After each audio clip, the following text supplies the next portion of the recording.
Hey, if you're an actor at the start of your career, or if you're an actor who hasn't started at all, no judgment. But I do want you to know that it has never been a better time to get started with Backstage. Just go to backstage.com/subscribe and enter the code word envelope at checkout for a 30-day free trial. That's 30 whole days you can browse through thousands of casting notices from thousands of filmmakers, producers, casting directors, all looking for talent just like you. Make a profile, upload a headshot, find out what kind of projects you want to be a part of. Backstage is where you book that very first role. It's also where you book that second role, and then that third role, and then you keep booking roles all the way up until you win that Oscar. And then you can come join me here on In the Envelope. We love a full circle moment here at Backstage. But first, you gotta subscribe, and again, that's 30 days free if you use the code word envelope at checkout. ENVELOPE envelope, 30 days free. Get those roles. And I'll see you back here when I interview you when you win an Oscar. Cannot wait.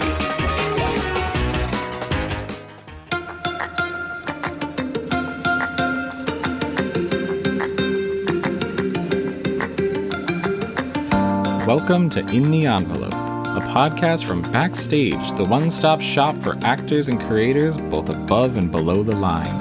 I am your host, Vinnie Mancuso, Backstage Senior Editor and Professional Entertainment Obsessive.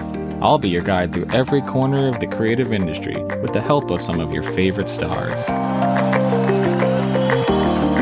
Here you'll find intimate, in-depth talks with today's most award-worthy names in film, television, and theater. Along the way, we'll get advice on living your best creative life, relatable stories of the highest highs and lowest lows, and maybe, just maybe, a rare peek in the envelope.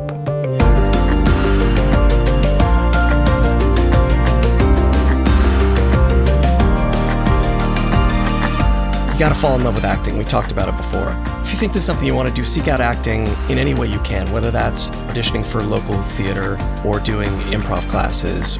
Just do as much as you can to see if it's something that you really love. Because if it's not, there are other ways you could get into this industry without that being part of it, because it's hard, and you gotta love it.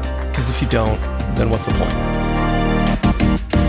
Welcome to another new episode of In the Envelope, the Actors Podcast. I am your host, Backstage Senior Editor Vinnie Mancuso, and joining us today is a very familiar voice, the one and only Yuri Lowenthal. Now, even if you don't know the name, you have almost definitely heard the man if you've picked up a video game controller in the last 2 decades or so, starting with his breakout video game voice role in 2003's Prince of Persia: The Sands of Time. Yuri has racked up more than 200 credits in the industry. Eurogamer famously dubbed him the man you've killed the most. But he's probably best known, not as someone you've killed, but as one of the most beloved superheroes of all time. Yes, Peter Parker himself, the titular web-slinger of Sony and Insomniac's SpiderMan for the PlayStation 4. And Yuri will return very soon to the role for the PS5 follow-up SpiderMan 2, along with Najee Peter as Miles Morales, Laura Bailey as Mary Jane Watson, none other than Tony Todd as Venom. This is a great chat, of course about Spider-Man, but not only for fans of Spider-Man, for people excited for the game, but for anyone who has ever been curious about breaking in and thriving and auditioning, the ups and downs, and even the day-to-day of being a video game voice actor. Well, let's get right into it. Here is Yuri Lowenthal.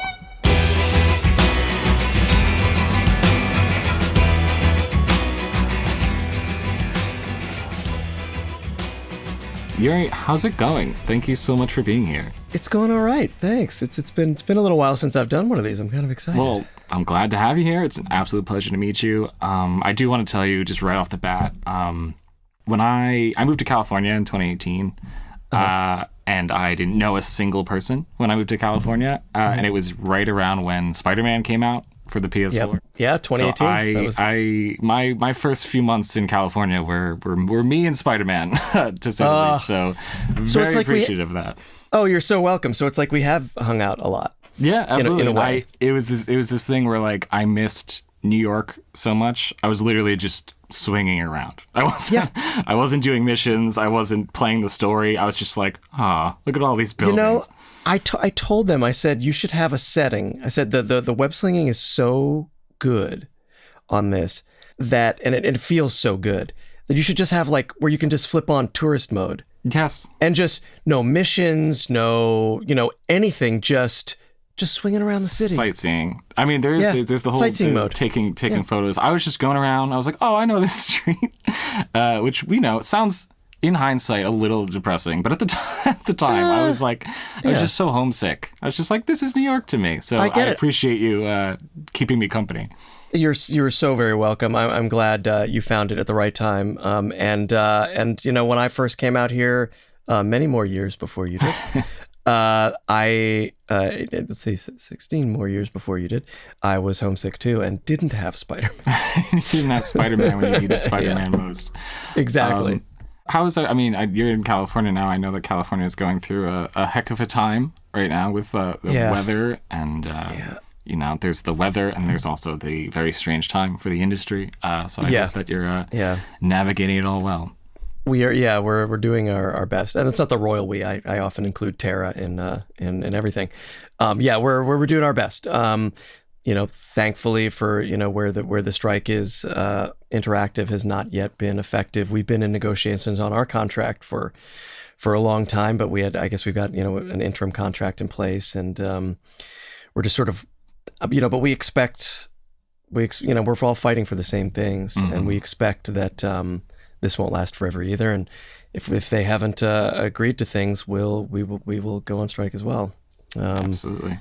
Yeah, unless we can all work it out, which I'm also looking forward. That's what we're hoping to do. Yeah, I mean, look, the plans are in place, but the goal is for everyone to just work it out and get back to it and keep working.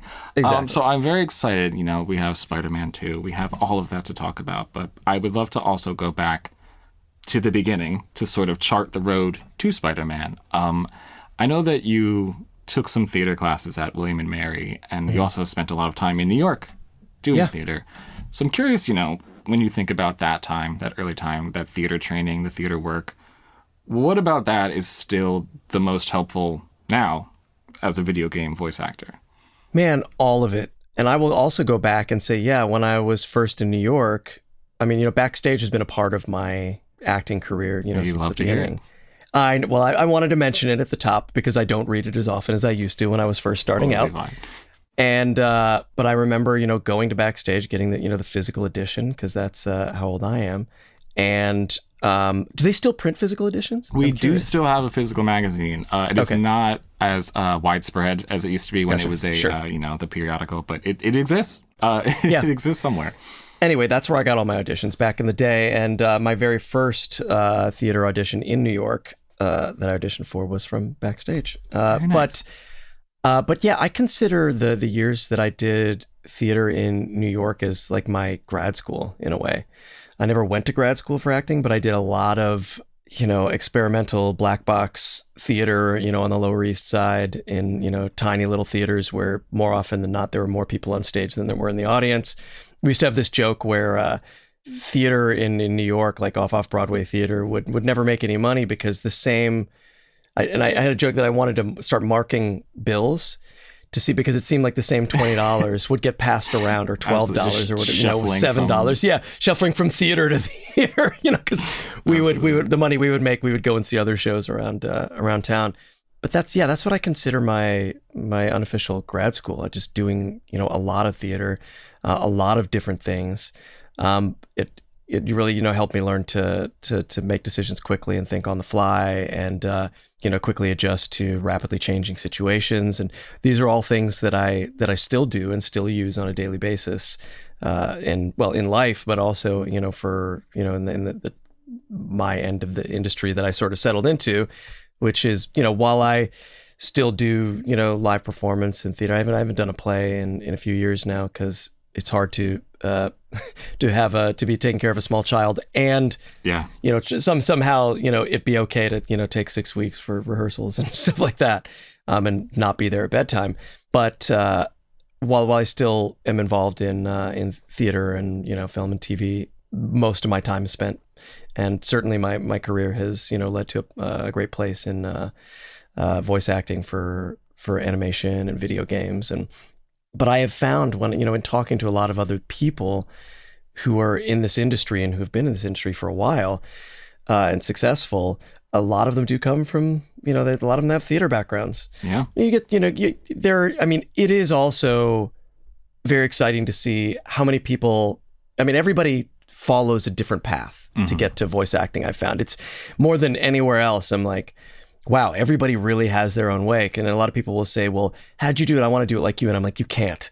Nobody can do it like anybody else, I've found. Exactly.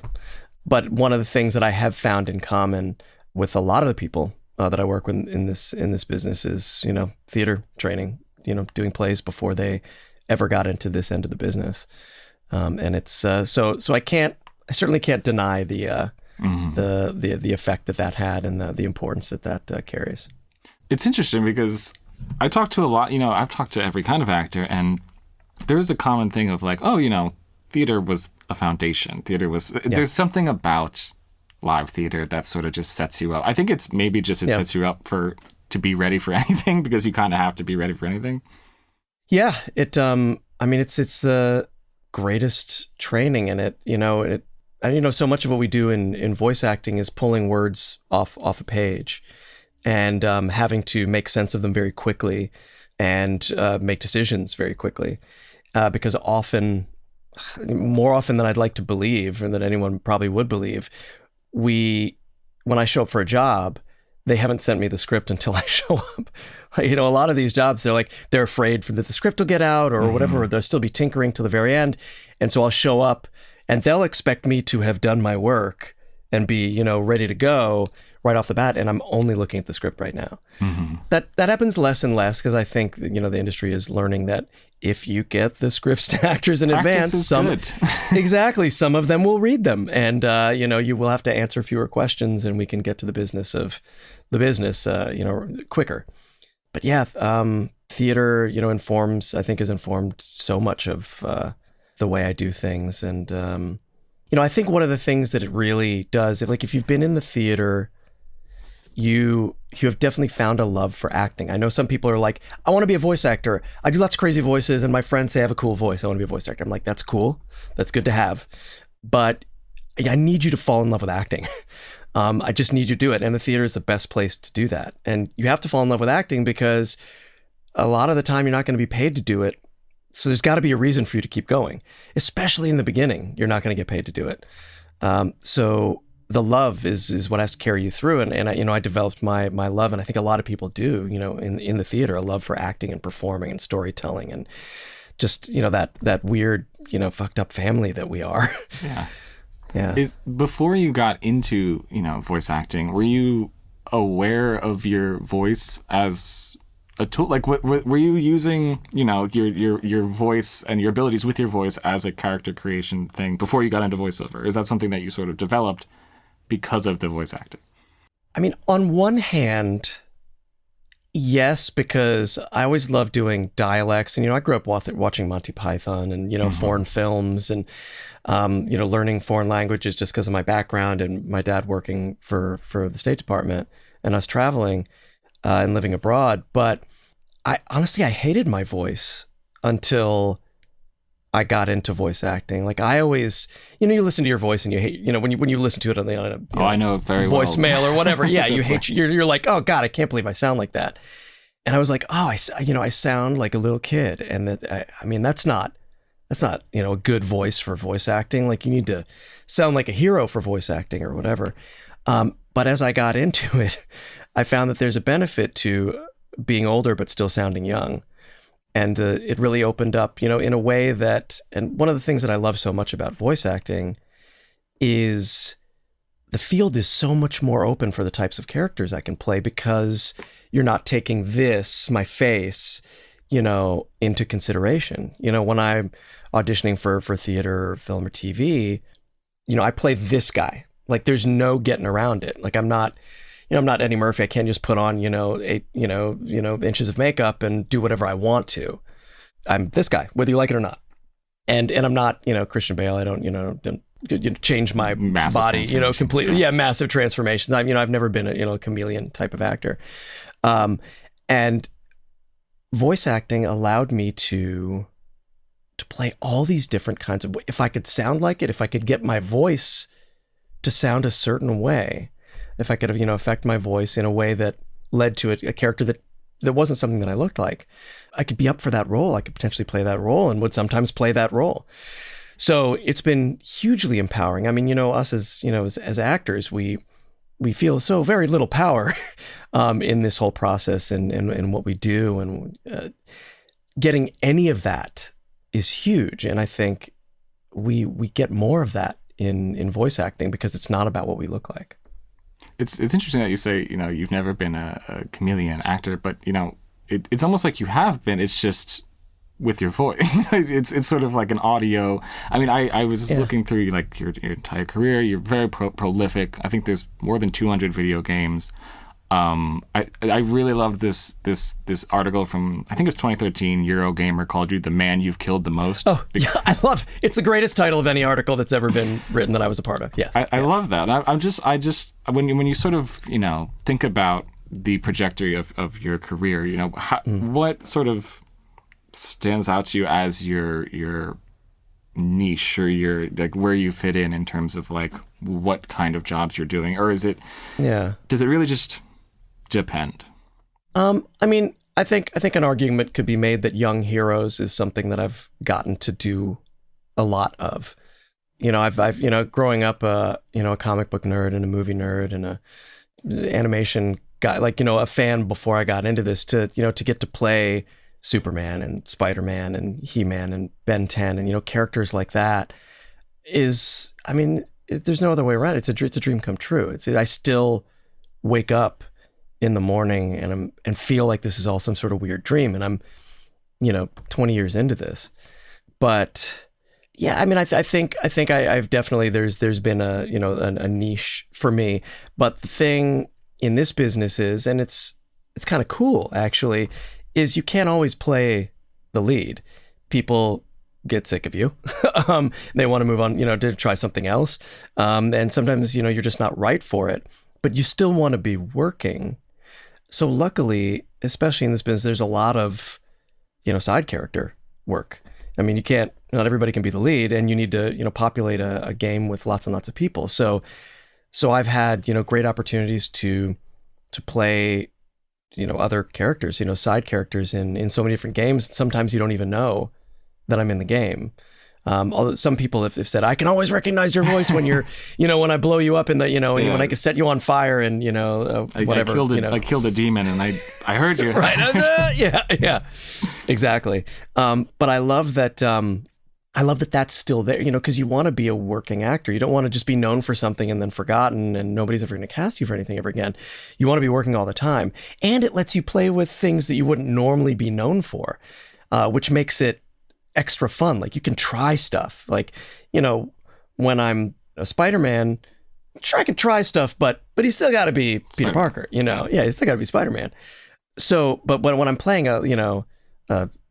Thug B or the bartender, or whatever, the drunk at the bar in Diablo, or whatever the thing is, that's when you can be like, oh, let me try something. And usually they're more likely to go, okay. They don't always agree with me, and sometimes we have to tone it down. But fan base of Thug B to exactly, there's a lot less pressure. But it's great that work is there, and that work is still rewarding, and can keep me going till I do get another bigger role, here or there, because you can't. I don't care who you are, you're not always going to be, that guy. Yeah, I'm curious about the logistics of auditioning as a voice actor, especially as a video game voice actor. Like, what is the process like to maintain that level of, working? Does it depend on the job, or is there something that goes into the video game voice actor audition process? A lot of imagination, for sure. I've always been a fan of imagination as your most important tool as an actor. Taking risks, letting yourself come through as much as possible. I know, we've all played a lot of video games now, and we think we know when we're reading a thing. We're like, I know what they want for this, because this reminds me of those other things. And it's a trap, and you could do a take like that. I'll always send in 2 takes, or 3 if you're really obsessive. Try not to do more than 3, because they're probably not going to get past that. And at that point, are you really doing, yourself a favor?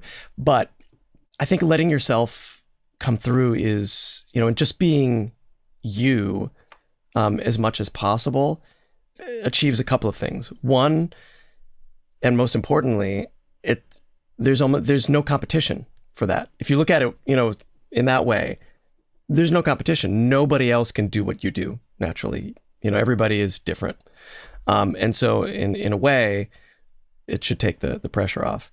And two, I think that it helps, a casting director, because you're either going to be right for a thing or you're not going to be right for a thing.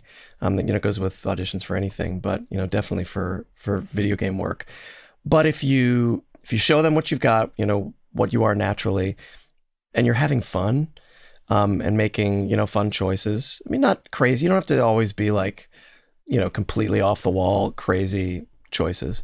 But if you can show them that, you might not be right for that, but they'll be like, oh, there was something really fun about that. They're not right for this, but I'm going to keep them in mind. Or, next time they, your audition comes through, they're like, oh, I remember this person from the last time.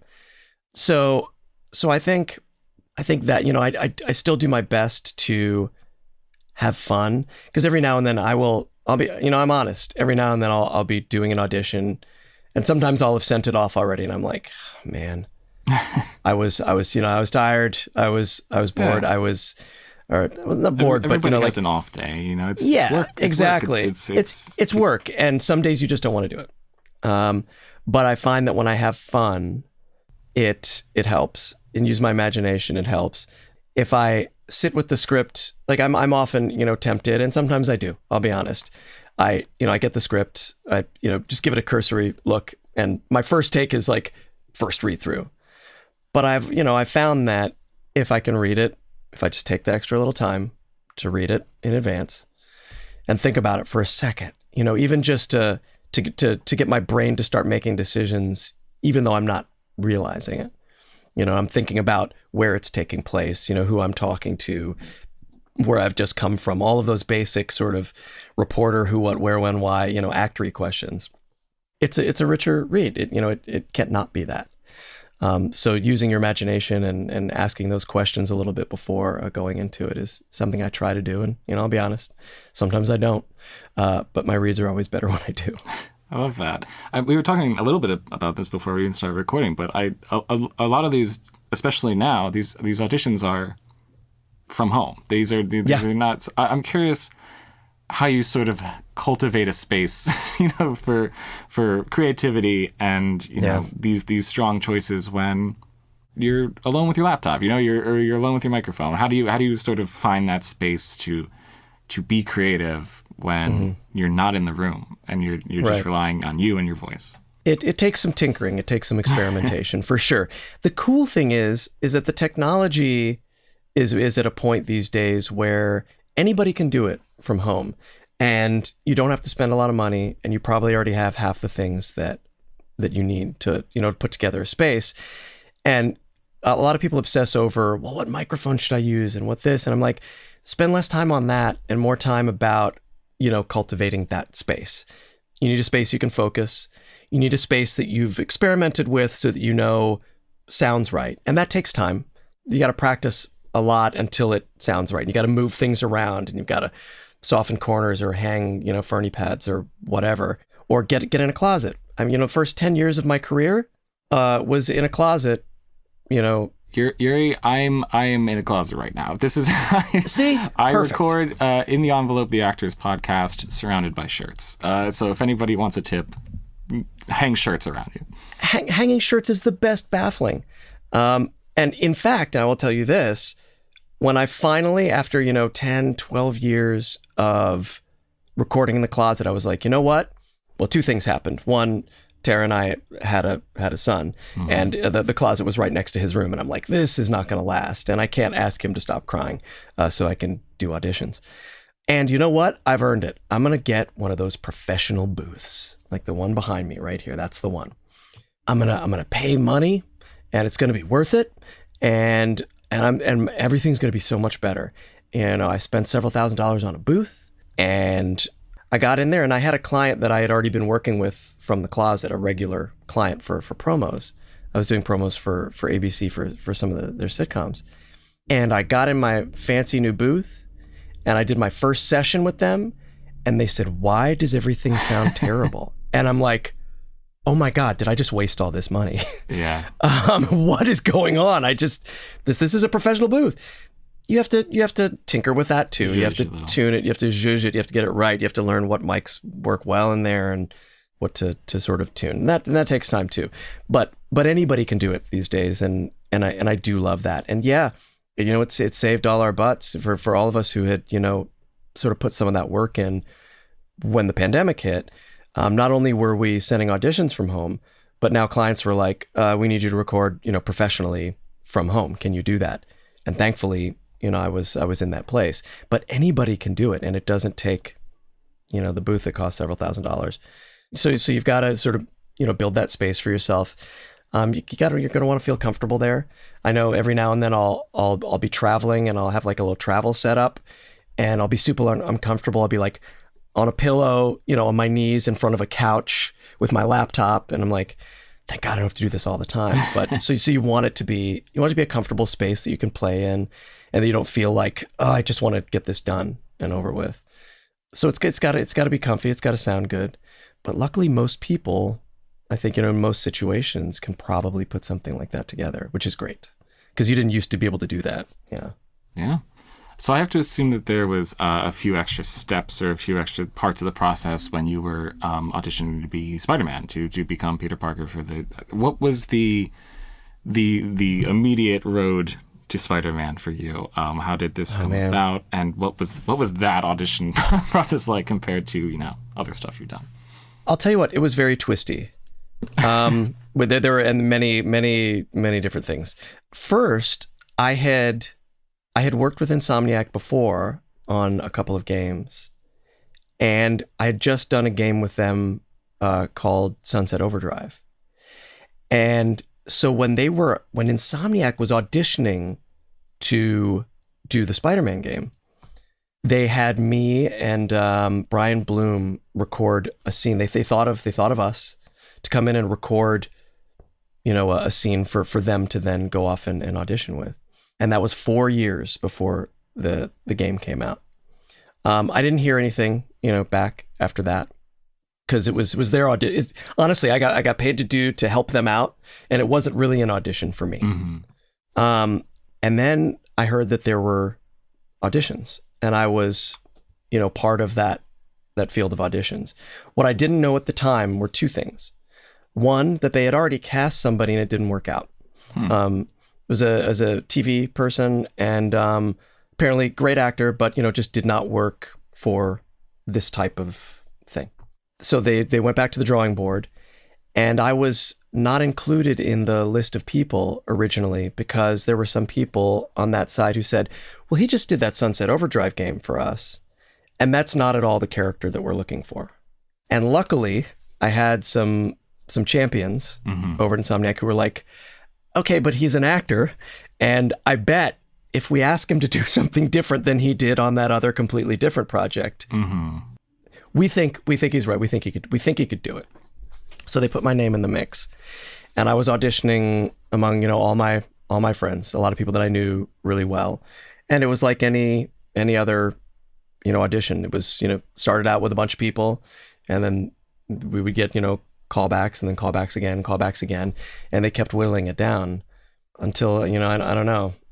Finally, by the grace, right, exactly, by the grace of Excelsior, and it was hard for me not to, like, as I said, I'm a nerdy kid from way back. Like, it was hard for me not to think about it too much because I'm like, this is Spider-Man. You have to think about it. So I was nervous, in that respect. And then when I got it, I actually got more nervous because I felt the weight of the mantle of, this iconic character that I and so many other people loved so much. Like, I spent the first portion of working on the game just terribly nervous that I was going to ruin Spider-Man for the next generation of gamers. And then what finally got me out of that headspace was everybody in Insomniac loved the game so much. everybody was such a fan of SpiderMan, and telling the best possible. Yeah, I had to trust that there was a reason that they picked me, and I had to trust that they weren't going to let me fail, because they loved it too much. So that helped me get out of my head a little bit. But it was hard, until it came out.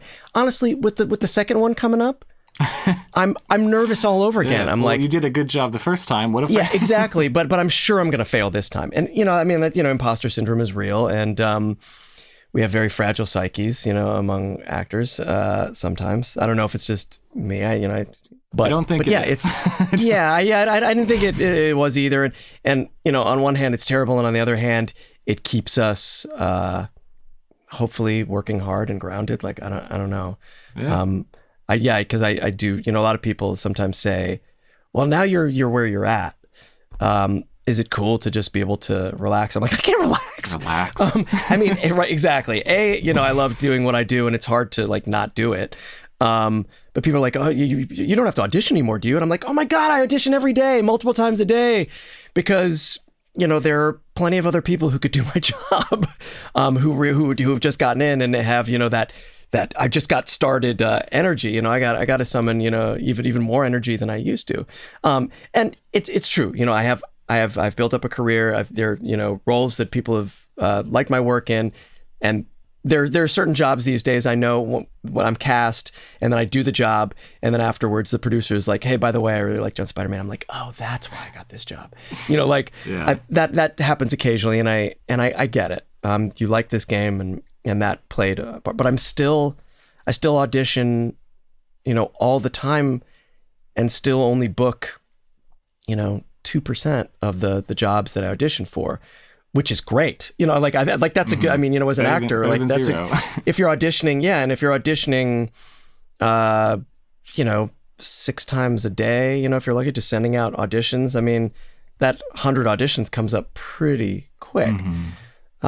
So yeah, no, I'm still nervous and terrified and suffer from imposter syndrome. So if anybody's wondering if that goes away, you're gonna have to ask somebody else. Bad news for you. I am curious about the character creation of it, because as you've mentioned earlier, it's Spider-Man. You're playing a Spider-Man, one of many. But you're playing your Spider-Man. So as an actor, they hired you because they thought you would make choices. What goes into that for you? How are you making this character yours through your voice when it is a character that has been played by dozens of people? Yeah, and good people too, people that I grew up with their performances, and I've loved their performances. I think it'd be silly to think that the people who came before me, whose performances I love, to think that they didn't have any sort of effect would be silly, on my performance. But I did not look to any one person's performance and go, that's, I want to make sure I do that. I trusted that if I just did it my way, and it was good enough to get cast, that would also, that any influence that I had from any of the other Spider-Mans who came before me would be just sort of subconscious, and I would get to go with, what comes from me naturally. Now, obviously, part of the process is working with a whole bunch of other people. It's not like I can just come in and say, here's how I want to do it. Like it was definitely a team effort, and thankfully, the writing was so good, on that first game. As actors, that's what we look for. We look for great writing because it makes our job so much easier, and it makes us look great. So I lucked out in that so much of the writing is great for that game. And it's always nice, when that happens. I can relax a little bit when the writing is great. I have to, do less work for sure. I brought what I bring naturally, and then we talked about stuff, and we talked about who the Spider-Man was for this particular game, this particular world. We didn't talk about other Spider-Mans. We talked about this story, and that I think helps me. I know you said that that there is a chameleonic nature to my work, but I would argue that if you just listen to my voice, from character to character, I don't change my voice a lot. Mm-hmm. Maybe a little younger, a little older, but I'm not like a Nolan North who sometimes you don't use, like sometimes Nolan's in the game because Uncharted. But most of the time Nolan's in the game and you never even know it because he can really change. And I would argue that most of the time I don't do that, but I trust the writing to do it for me. It's a different world. It's a different character. There are different stakes. It's everything is different from that last thing that I did where I sounded basically the same. So, writing is key to that. And then working together with the team, whoever the team, might be, whether it's, the writers and directors and producers, however many people they include on that team and the performance director. There are so many different people in a game, who have input on something. So as long as the lines of communication are great and it's, not coming from each person individually and, very confusing for an actor, I think it's, the more people you can get, working together to create the performance with you, the better. As we sort of look to the next Spider-Man 2, which is coming out soon, and it's the which I can only comment on peripherally for obvious reasons. We will not be spoiling a thing here. It's so close. It's so close, you guys. I don't know when this is scheduled to come out, but end of September, so you just got to wait like 3 more weeks. Oh my God! It's so okay, so close. It's almost here. We are not gonna spoil a thing. No. I am. This is more about your performance as Peter Parker. I'm curious. Obviously, between games, time has passed and the character has grown. As a voice actor, I'm curious how you sort of approach playing a character a little differently. How do you sort of add weight or time to your voice performance? Again, I would first go to the writing. It's in the writing. It's there. And then I would go to naturally, that game came out in 2018. We started working on it in 2015. Yeah. So I almost don't have to do anything because I've aged. The time is there, and I'm a father now, so I age faster. So it's so I've got that benefit going for me. Yeah, that's also a team effort. I can think logically. Oh well, this many years has passed in the story, and if I was here and I sort of listened to a previous thing, maybe it should be here. But that's when I work with, for example, Chris Zimmerman, the performance director, who is the performance director for the first game. And for Miles and for the second game. We've known each other for a very long time and I trust her and she is very good at what she does. So I can relax knowing that somebody else is also watching out for those things so that she keeps me honest in a way. So that if I'm off or if I'm feeling lazy that day or I'm feeling tired that day or if it's just been a while since the last session and I forgot where we left off, someone is there to keep tabs on me, and that is, that's a huge part of the performance director's job. Is we come in sort of piecemeal, but it all has to, all the different actors in a game, and so out of order, and things get changed, things get rewritten, and it's very hard for us as actors to know exactly what's going on and where we are in the game and what happened last. And luckily we've got a director like Chris, in for this. And I work with a lot of great directors who have it all for you. Like they have it in their head and they can provide context. And, when you're doing a play, it's different. You're all doing it together. You're doing rehearsals. It's you start at the beginning and, go to the end. You've got time to work things out. But for a session, like for SpiderMan or for any video game or for animation, you don't always have all the information. You haven't rehearsed it. It's not a sort of a linear thing, and the performance director is key to making sure everybody's performance fits together when you're doing it. Is there, again, without going into detail about what you were doing, but do you remember your first day back in the booth for Spider-Man 2? Do you remember your first day, day one of being Peter Parker again? Yeah, and it was great. Here's the thing, I still can't believe that I get to do this.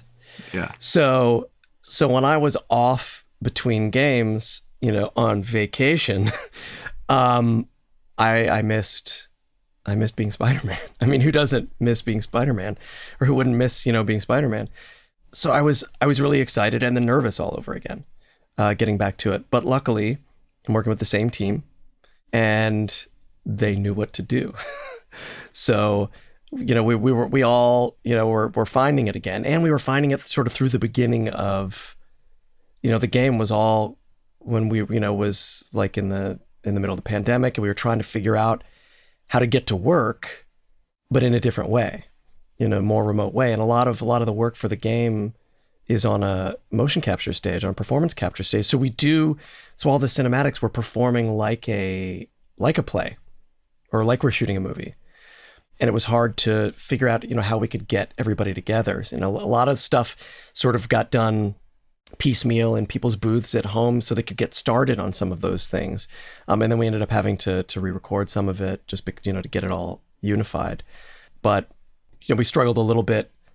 It's probably why, you're getting the game, now and not a year ago, because we had to figure out how to work differently. And then once things sort of got, smoothed out and we could get everybody on a stage together again, everybody felt safe, then, we were able to sort of get back to it. But first day back was glorious and nerve-wracking all at the same time. You mentioned that you do a lot of the sort of the cinematics on the stage. What is the sort of ratio to working with a scene partner to recording separately? And when you are recording separately, is there anything that you do to sort of ensure the natural feel to it, to sort of make it, not is a general question, but not sound like you're alone in a recording in a room? Yeah. It is interesting to see how sort of things have come full circle. Like I started in theater, and then I got, into voice acting, and then voice acting now includes, in a lot of cases for interactive, for games, time on a PCAP stage, which is basically, doing theater again.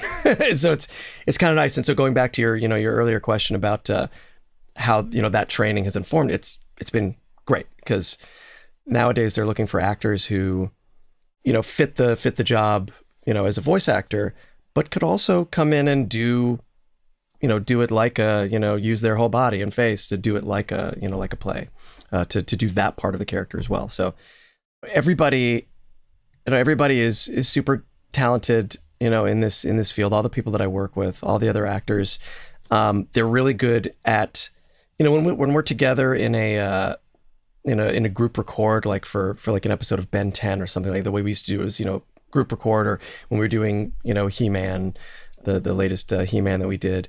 It's so much fun, and it's great, and it's playing, and it's a lot of people together, and you definitely get something different when everybody's in the room together. You can't deny it.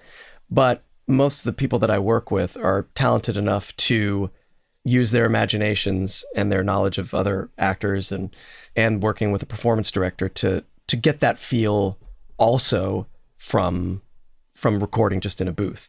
It takes a little more effort, but things go a little faster too, because you don't have a bunch of actors in a room goofing off. I will tell you, it's more fun. It's great. Some of the best stories I've ever heard, and stuff that you'll never, that'll never make it to tape, or made it to tape and somebody's either burned or put in a vault somewhere. Exactly, for blackmail material. But yeah, you sort of figure it out, and the performance director, the voice director will keep you honest as well, because they can tell, if you're not in it. And I will say for SpiderMan, a lot of times you'd be on a stage and they'll have to mic you differently because you're moving around. So when you're doing, when you're on the PCAP stage, they might have, lav mics on you, or a mic on your helmet. So you don't have to worry about staying, in front of a microphone, because you're moving around. And then when you get into the booth, sometimes they'll have you on a different mic. But a lot of games now will have the same mic, will have you mic'd the same way in the booth, so that the sound is the same as, when you would be on the stage. So it's attached to you in some way, so that you can move around a little bit. It's definitely freeing for your body, but I am also very active behind a stationary mic. It feels better, and I feel I perform better when it's in my body. So you have to still, of course, pay attention to where your head is pointed, and that you're not knocking into things and you're stomping on the floor. But the more I can get into my body, the better, for sure. And the one part of specifically video game voice acting that I find fascinating and that I just would love to know the logistics of is the sort of non-dialogue noises, just the grunts, the falls. Like, what is the sheer day-to-day logistics of, okay, you're coming in and you're going to do the punch, the grunts, the stuff like that. That's something you got to get used to, because there's a lot of it in video games, and animation, but definitely video games. You spend a lot more time with the characters moving around, so you need more of those efforts. And it's funny because I have seen on-camera actors who are not used to sort of making those separately come into a booth and be very uncomfortable with, making grunting sounds. But you get used to it, and it is a lot of what we do. You would think at this point that they would have kind of like banked enough that I wouldn't have to do them anymore, but every game sort of requires, something slightly different, or they'll want it their own way, or they'll need something very, specific. But, going back to that, the man you've killed the most, man, I've, so many death sounds and screaming sounds and, for different types of injury, getting set on fire and drowning and falling from great heights and, getting punched. I find that if I use my imagination and get specific on it, like, where am I getting hit? How hard am I getting hit? If I can picture it in my head, it definitely affects it. But I've done a lot of those over time. And I think it's also why they don't have mirrors in booths, because if you saw how ridiculous you looked in there, you wouldn't be able to do it. I wouldn't be able to do it. If I could ever see what I looked like when I'm doing this, I would probably quit immediately, or at least become very, much more inhibited. So just keep mirrors out of all recording booths. Exactly. You don't want voice actors to get self-conscious. In a funny way, I think one of the things that helped me be comfortable with that was a background in martial arts, because there's a lot of sounds. There's a lot of like in martial arts, and so I kind of already had that a little bit in my body, and I felt, even just, first getting into this, I felt a little freer making sounds like that. I don't know. I'd be curious to know how many other actors with martial arts backgrounds have sort of encountered the same thing, or if it even plays a part. But some actors are more comfortable with it, and some less so. But it's definitely a huge part of what we do. Sometimes entire parts of sessions will be just getting those things, or sometimes an entire session will be getting all the things that they need. They will often try to break it up, or at least leave it to the end of a session, because after you're screaming, like you've been set on fire, or working on like a Call of Duty type game where you're you have to do your lines at several different levels, like you're sneaky, and then a regular, and then shouting over gunfire and mortars going off and things like that. You can only do that for so long before your voice gets trashed. I don't care who you are, which is why also sessions are, like 4 hours, and sometimes they'll limit it to 2 if they know it's going to all be vocally stressful. I do feel like they should have a bank somewhere, like the vast collection of the noises you've made, just go to like left arm, right arm, knee, like. Exactly. And yet, and it goes to this whole sort of, AI thing then, that, we're working on. Yeah. I kind of also in some parts would rather, if they're just going to sort of take that from somewhere else, I'd kind of rather do it again and get paid for it. Absolutely. Yeah. So as we sort of, wrap up here a bit, and again, I just want to reiterate, we're not going to spoil anything, but I do want to know just anything about the work you did or didn't do, if you were doing it separately, with Tony Todd as Venom. Was there any opportunity there to be in the same room, or is it something like, you'll have his voice in your ear or something? What that was like?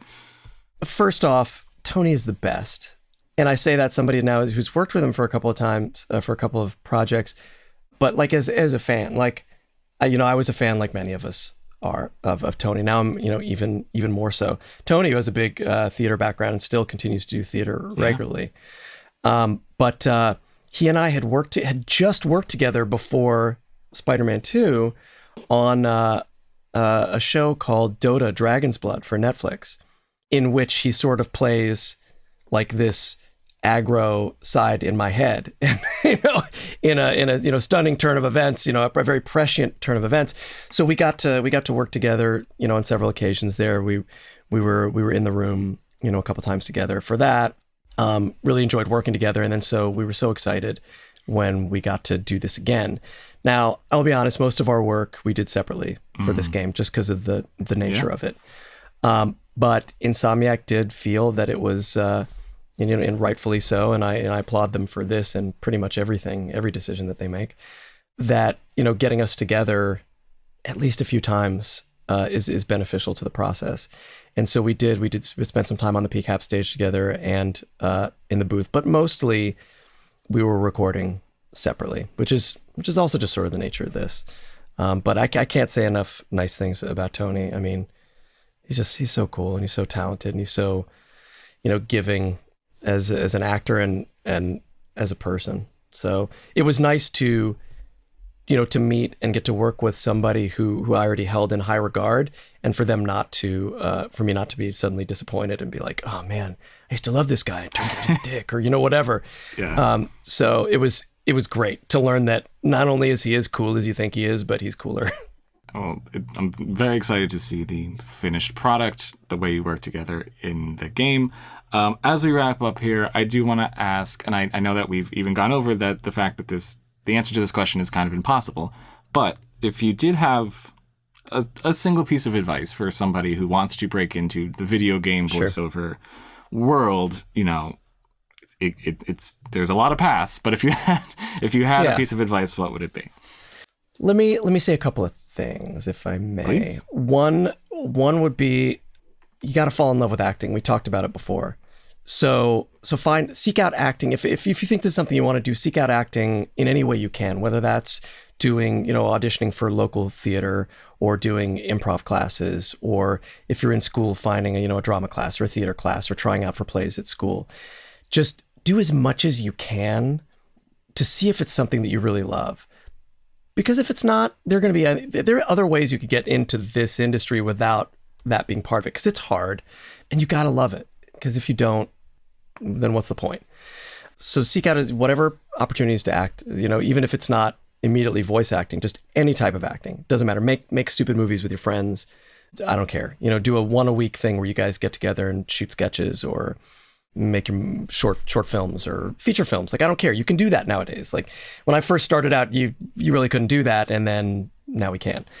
So make stuff because you're not always going to get hired to, like I just said, anybody can do it these days. And you're so rarely going to get hired to play exactly the role that you want to play. You might as well make things, tell the stories you want to tell on your own. And you don't even have to show them to anybody if you don't want to. But I recommend that. Make things and finish them. It gives you a certain amount of ownership and power that we normally don't have as actors, where we normally just have to wait for somebody to say, okay, you can do it. Finally, just do it, and don't worry about whether it's good, and don't worry about if you're gonna be the next YouTube star or whatever. I mean, just make things, and something simple you can do every day, and it seems overly simple, but it's great training for what we do on a regular basis, is read aloud every day. Just a little bit, just 5 minutes. You can read anything. You can read a comic book. You can read medical text. You can read a pamphlet, that you find at the store. Just read aloud. So much of what we do is getting that script, seeing it for the first time, and having to make decisions really quickly and pull the words off the page and make them sound natural and like we've been practicing them. So just reading aloud every day. And it doesn't have to be Lord of the Rings, but I certainly recommend it because that's fun. So yeah, reading aloud every day, fall in love with acting, make things and finish them. I think those have certainly helped me. I can't guarantee that's going to be your path, but those things, when I look back, have certainly helped me. I love that. Well, Yuri, again, thank you so much for being here. This was a pleasure, and cannot wait for Spider-Man 2 and beyond, whatever comes next. Yes. Soon. So soon. So soon. Thank you so much. Thank you, Vinnie.